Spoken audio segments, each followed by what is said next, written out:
Rachel. I'm Amanda.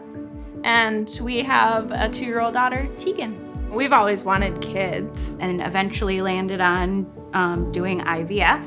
Our first transfer did not work. And then from there, we had a couple of losses and finally got pregnant with Teagan February of 2020. We took a pregnancy test and looked at it. And we just kind of stared at each other like, this is real. It's happening. Gonna become our reality.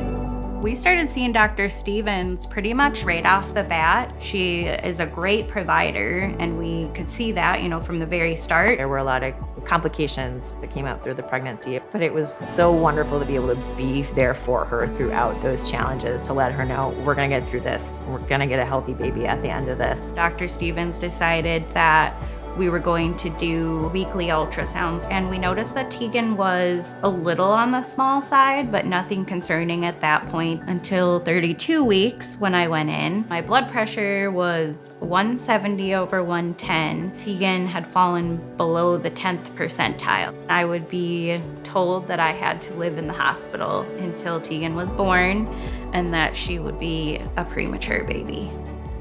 I was admitted into the hospital within 2 hours and consulting with the NICU team. The care at the Birthplace was phenomenal. I lived there for 2 weeks before, having Teagan. They were very supportive of us during the time. Because it was COVID time, I couldn't leave the hospital room. I couldn't go outside. The only people I was able to interact with were, the nurses and the staff of the hospital.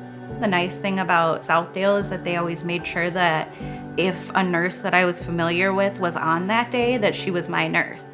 We decided for Amanda and for Teagan to pursue that birth at 34 weeks. And we decided to do that with a C-section. Teagan was born September 21st at 9:39 in the morning and was 3 pounds, 6 ounces. No matter what the circumstances, when there's now suddenly a new life in the room, it just hits you in the heart, and it's hard not to have tears in your eyes every time. Babies at 34 weeks tend to do really well, which is good to keep in mind, but there are some medical challenges that they have. Typically, they need at least a little bit of support in their breathing. I had just returned from a visit with Amanda and came back to the NICU to find that Teagan was now on a CPAP machine. I was comforted right away and explained, that this was more preventative. The NICU team did a great job of explaining what the next steps would be. As healthcare providers, it's really important just to be there for your patients. Let them know we understand this is hard and we're going to try to make it as good as we can for you. The doctors and nurses had determined that she was Jaundice, and so she'd have to spend some time under the bilirubin lights. Teagan started her bilirubin treatment. Those were some of our kind of fondest memories because she was so cute with the little sunglasses. We call them sunglasses. You could hold her 2 hours a day, but other than that, she had to be under the lights. When she got to come out of the Billy lights, we got our first family photo together. The biggest thing I appreciated about the care was that everyone was so easily accessible and attentive. The communication from the start even was fantastic.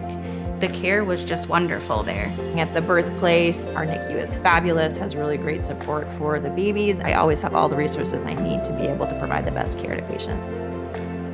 Teagan recently just turned 2. She loves to read and to color, and she just is eager to learn and participate. We're very proud of how far she's come. Every year we've decided for Teagan's birthday, we want to gift care packages to other families that are in the same situations as us. How we can use something that was hard for us to help other people. We hope that our story inspires other people to give back. That's important to us, and that's how we show our support for the care that they gave us.